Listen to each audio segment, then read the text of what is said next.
இந்த வீக்கெண்ட் எப்படி போச்சுங்கிறத பார்த்தலாமா? காலையில கடகடன்னு எந்திரிச்சிட்டு மாவு இல்லாத காரணத்தினால் கேரட் பீன்ஸ் எல்லாம் போட்டு ஒரு சேமியா கிச்சடி செஞ்சாச்சு. குழம்பு எப்போ வேணா பண்ணிக்கலாம், சாதத்தை மொதல் வடிச்சிருவோன்னு சொல்லி அதை வடிக்க வச்சுட்டு வெளியே கிளம்பியாச்சு. வீக்கெண்ட் எதுவுமா நான்வெஜ் இல்லாமையா எட்ரா வண்டியை சின்ராசுன்னு சொல்லிட்டு மட்டன் வாங்க போயாச்சு. இதுல ஒரு அட்வான்டேஜ் என்னன்னா ரொம்ப அலச தேவையில்லை. பசங்க இடையில வந்து என்ன இதுன்னு கேட்டுட்டே இருந்தாங்க.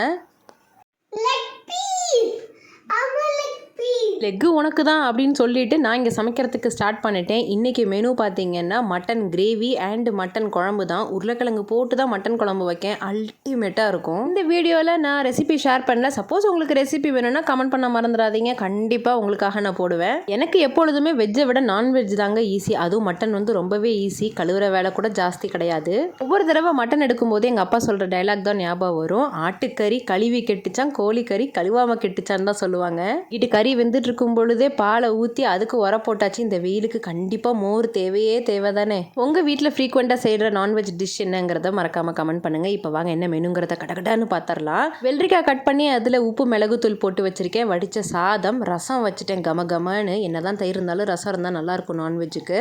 அதுக்கப்புறம் மட்டன் கிரேவி, செம்மையாக இருக்குது. உருளைக்கிழங்கு போட்டு எண்ணெய் மதக்க கொழுப்பு மிதக்க ஒரு குழம்பு. அதுக்கப்புறம் முட்டை வறுவல் வச்சுருந்தேன், செம்மையாக இருந்துச்சு.